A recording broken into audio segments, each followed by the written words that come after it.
Press Conference, a series in which personalities who make the news answer impromptu questions from men who write the news. The questioners tonight are John Beavan of the Manchester Guardian, Elizabeth Frank of the News Chronicle, Rene McColl of the Daily Express, and William Hardcastle of the Daily Mail, who begins the programme. Good evening. It's very good of Orson Welles to have come along all the way from Paris in this weather to be with us tonight. He really needs very little introduction from me, I'm sure. There he is, 6'3" tall, 39 years old, but still I feel for most of us the boy wonder of show business. You pays your money and you takes your choice. Orson Welles the actor, Citizen Kane, Harry Lime. Orson Welles the producer, the director, the man who made the film of Macbeth in 21 days, I think, the man who went all the way to Haiti and the Caribbean and produced King Lear with an all-Negro cast. Long before flying saucers were ever heard of, Orson Welles did a broadcast that frightened the daylights out of the whole population of New York with a too realistic version of an invasion from Mars. Yes, he's a man of parts, a man who's at the age of 16 starred at the Abbey Theatre in Dublin. He last year, I believe, he wrote a ballet. He used to write his own newspaper column. He, I believe now, is writing a book on international organizations. He has even been a magician, and at that time, as I recall, he sawed Marlene Dietrich in half. A man of parts, a man of many parts, and he's come along tonight for us to throw any questions we like at him. So I'll start and ask him, especially in view of the fact, Orson Welles, that this is, I think, virtually your first appearance on television. Why have you, as it were, avoided television when, in fact, you've seized every other medium? Doesn't television attract you? Oh, enormously, Mr. Hardcastle. I suppose it's just a question of terror. Simply frightened of television. What do you think of television as an art form? Can it ever be really good like the cinema? Oh, I think so. I think it is. I think it is already very good. I think it's certainly as interesting as the cinema is today. How's it going to develop, do you think? Well, I think that we're going to find new forms in television. I think we're going to return to old forms, too, to the storyteller. I do feel that the television is going up a blind alley when it makes imitation movies. And Mr. Welles, talking of terror, I always think that perhaps the highlight of your very amusing and exciting life was that time you really frightened half of the United States out of their wits back there in the 1930s with your tremendous broadcast pretending that Mars was invading the world. Which What was do you mean pretending, Mr. McColl, really? Haven't you heard about the flying saucers? Indeed, yes, indeed. Well, do you look back on that with a certain amount of pleasure? Well, I look back on it with a certain amount of wonder because we never imagined when we did the show that as many people would be as excited as they were. We thought a few people on the lunatic fringe might be vaguely disturbed by these rumors, which we broadcast, but it turned out to be more people on the fringe than you thought. Well, I don't think so. I don't think it was. I think we underrated the prestige of radio at that moment. Anything that was said on the radio was automatically true. After that, nobody ever believed anything on the radio. And on Pearl Harbor, the day of Pearl Harbor in America, I was doing a broadcast which was interrupted with the announcement that Pearl Harbor had been attacked, and of course everybody in America said it's rather bad taste to do it again. Was it that particular aspect of reality that terrifies you in appearing in television? Is it because you feel of its immediate effect? Partly that, and partly not knowing it. You know, it's a medium that I don't know except as a viewer.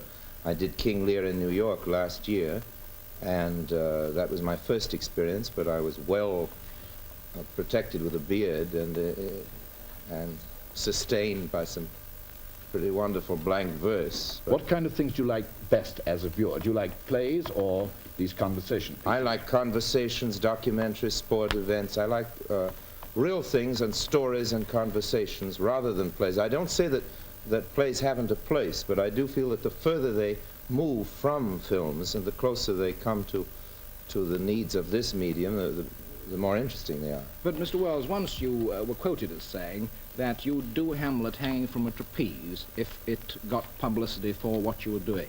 Now, here is television, waiting. Was it in fact that you... May I correct that quotation, Mr. Hardcastle? I said simply that I thought there were 1,000 ways of doing any great classic, and I was defending myself against some interpretation of some classic which we'd produced, and I said that if it would be effective, I would certainly do Hamlet on a trapeze. Arising out of that, Mr. Not Wells, for publicity. I saw that film you made of Macbeth. As a Scot, I was immensely interested by it.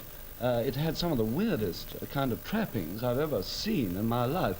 Now, could you tell me, why did you select those costumes? Why did you film it that particular way? Was it to try and get a bang out of it, to put it across? Well, everyone has asked me that, and I don't know what people wore in Scotland in the 11th century that was so much more civilized than that. In fact, they seem to have been barefoot when they went to battle occasionally in the Highlands and stripped to the way. And we were, I beg your country pardon, I love. sir, yes, the country I love too. But I believe that the costumes were on the savage side historically, and that the tradition of dignified plaits and all the rest of it dates with the 80s and the Victorian pictorial actor-manager Star Theatre in London. I don't think we were as wrong as that. I don't say we were right. But do you think that Macbeth should be played with a Scottish accent, for example? I think that these plays are so great that they can stand up no matter how badly we do them and how strangely we approach them. How about that film you made of Othello? I don't think we've had an opportunity to see it. You're going to in this winter, before coming the up, spring, yes. Coming up. What's been holding it up so far? Well, holding it up has been the American release.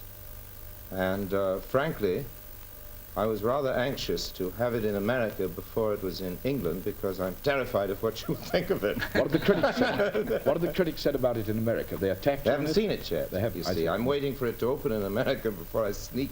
You think they would attack it less than the English?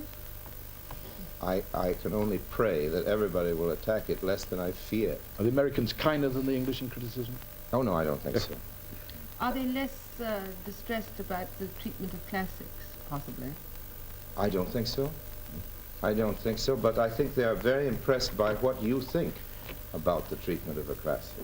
I'd like to ask you, Mr. Wells, about your film career, apart from your infinitely varied other show career. The thing that sticks in most people's minds, the personal creation, was Citizen Kane. Lately, you've had Othello held up. I think you have a Somerset Maugham film, 3 Cases of Murder. I have a new film, too, which is going to be released very soon, of my own, that I wrote myself. How do you look at your Stark. own film career? How do you feel about it, quite frankly? Well, I don't know.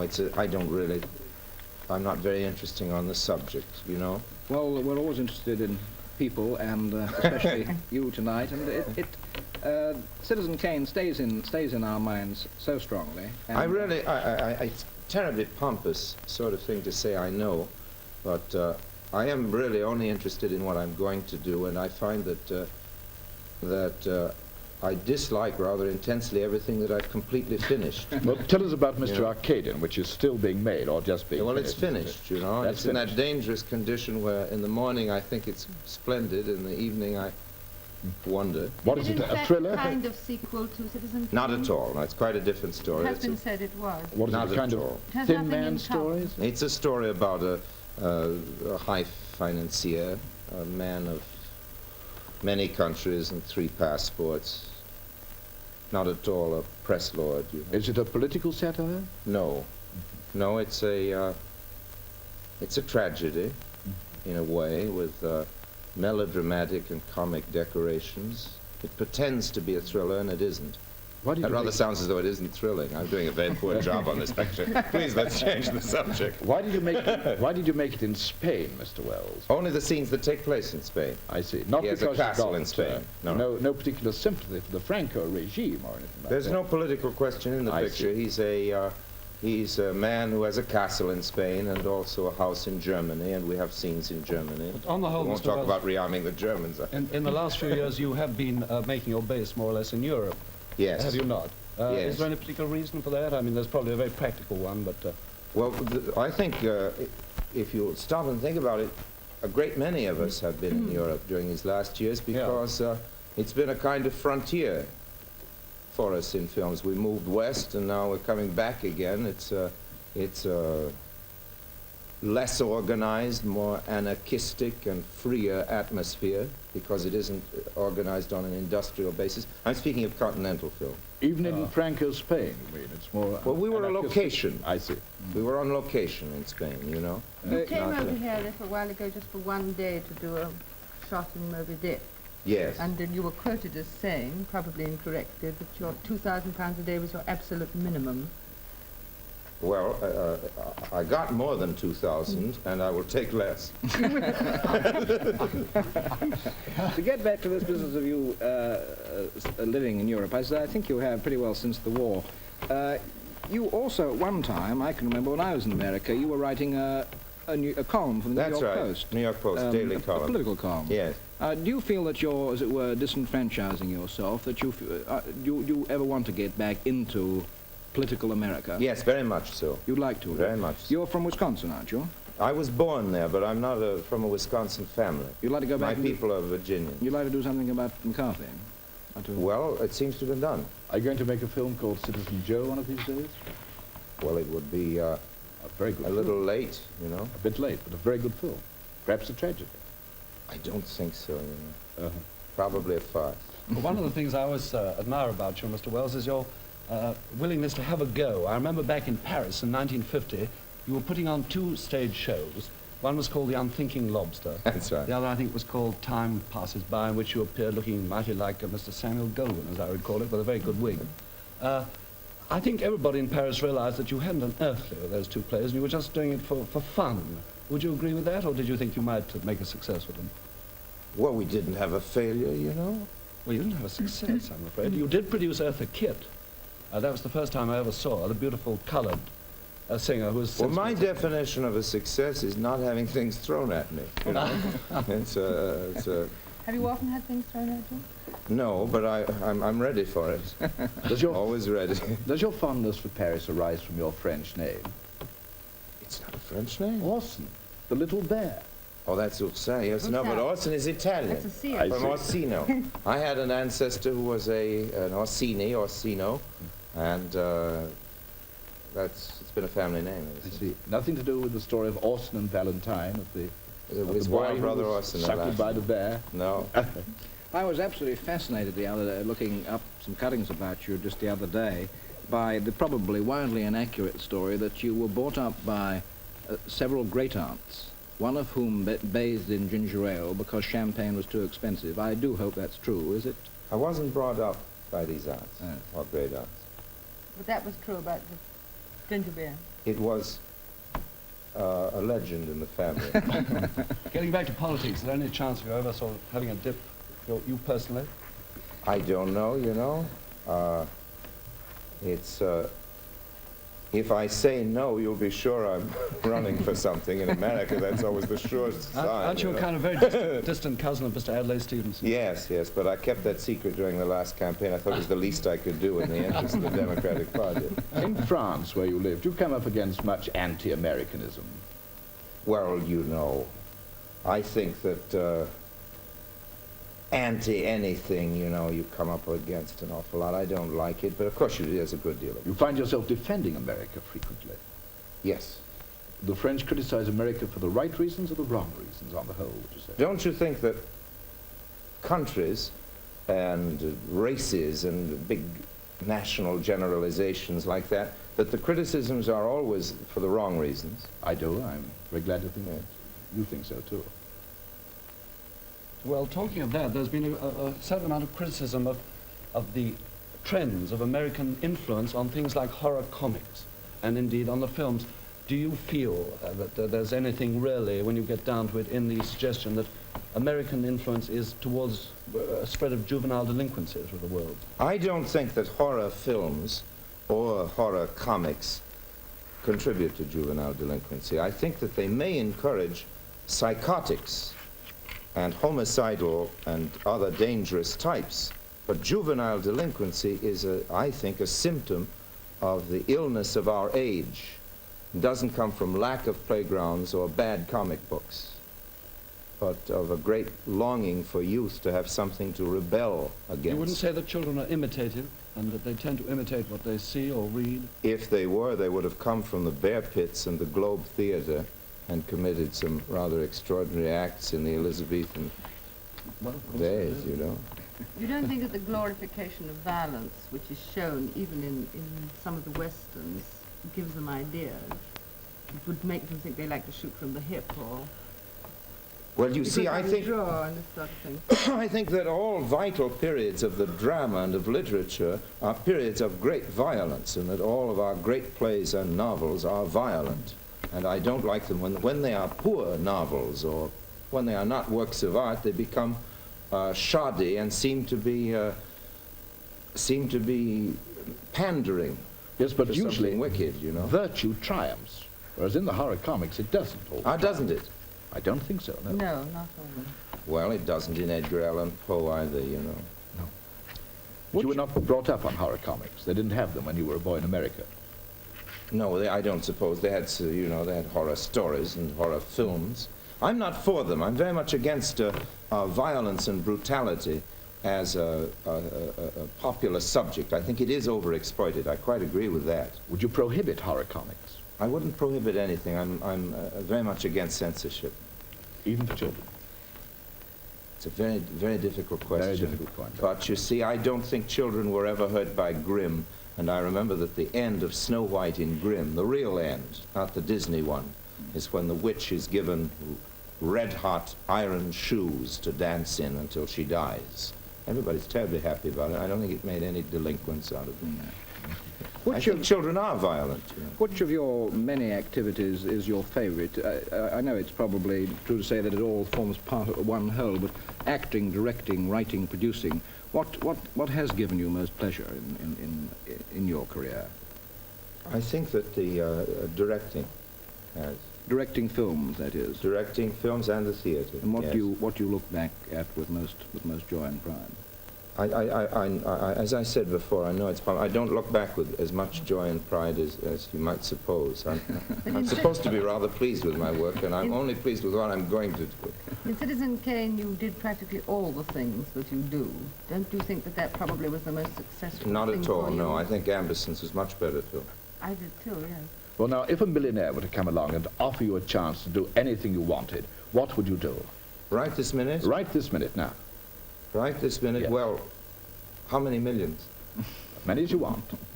Money, no Thank you, object. Mr. Bevan. No Oh, that's a lovely idea. I think I would start a foundation and hire a great number of constitutional lawyers and study the encroachment of the police on civil liberties all over the world in every country. Which do you think is the freest country? You've lived in a great many countries. Which is the one which you feel freest and easiest in? Well, I don't know. I feel free almost everywhere, but I don't think people are free, you know. No. An artist inhabits a kind of free climate that he perhaps doesn't deserve, but which doesn't reflect the realities, I don't think, of life. What particular examples of police interference are you thinking of? Are you thinking of petty things like the bother of having a car these days? Petty and big, you see. I think the police are taking the place of the judiciary all over the world, and I think that we are confusing police regulations with law. This would almost everywhere. Yeah, but I was fascinated, Mr. Wells, what you said just now about Europe being anarchistic. You like particularly Latin You Europe. like a little touch of anarchy with your drinks. Well, I like a touch of anarchy in a business which is as difficult and complicated as the films. Mm-hmm. A kind of lightheadedness, lightheartedness. Lightheadedness? Alas, no. Little of that is possible, but lightheartedness, yes, and the kind of freedom that can't go with a really superb organization and an assembly line. Yes. Don't happen to be a good assembly line filmmaker, but it's possible to make very good films on the assembly line. I'm not temperamentally adapted to it. That's what I meant to say. Was I right in saying that you were writing a book on international organizations? Yes, yes. Give us some idea. It's a review. It's a review of international organizations in the last century. Going back to the League, yes, right UNESCO, through, the whole thing. And discussing the the questions very broadly and postulating some. Do you like working, or is it an effort? Do you have to drive yourself to it, or?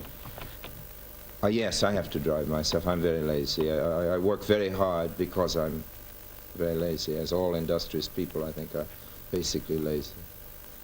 You as I said, you saw Marlene Dietrich in half. Indeed, I did. That must have been really A something. pleasure. I mean, in the nicest sense of the word, putting her back together again. That's a pleasure. Mr. Hardcastle. Among your experiences of great actresses and in all the films you've done, who do you remember most as perhaps the most beautiful and the most effective actress of your Well, I think Garbo. Garbo. Did you ever act with her? No, I did not. No. Do you ever see her these days? No, I haven't seen her in several years. I have seen her a good bit. She's not likely to make another picture, is she? One hopes, you know, it's one of those great, like one waits for the Now, old man of the mountains. about acting, is the quiet style of acting going out of fashion? You know, the gentlemanly shrug of the shoulder or the lift of the eyebrow to express some profound emotion. Is that on its way out? Typical English West End style of acting started by Gerald du Maurier. Well, it can't really go out as long as there's that machine. Yes, but you Americans It's seem so to be close to us. you Americans seem to be bringing a typical American style of acting into the theatre. Would you say it's broader? Broader, more florid, more tense, more excited than the typical English style. And I think it's affecting our English actors too. Is it? And for the better. The critics like it. Well, of course, I think there have been two great traditions in the English theatre in my lifetime. One has been the heroic one, to which, of course, Olivier and Gielgud and so on belong to, and then Gerald's drawing room one, which is, of course, superlatively good. When it's done well, it's the best thing of its kind that there is. Good for the films, of course, Yes, and wonderful in the where theatre, everything is too. magnified. The wide screen must alter acting techniques. Except that it's immediately cancelled by this machine that's only 5 feet away from anybody who's looking at it. What do you think of the big screen? Well, I think it's big. Does it add to the artistry of pictures? Well, no. I think it's. I think the enemy of the films is, of course, reality, and films are best when they manage poetry by reducing the element of reality and introducing something which is an invention of the filmmaker. And the widescreen is simply a wide screen showing Niagara Falls or a big road full of centurions or a lot of lions eating up a lot of Christians. Well, Mr. Wells, as I say, it was awfully good of you to come along, and I hope tonight has perhaps persuaded you to take a closer interest and in television, and perhaps to come back again soon. Again, very many thanks for coming along. Thank Good you night. very much for asking me. Thank you for watching. Good night.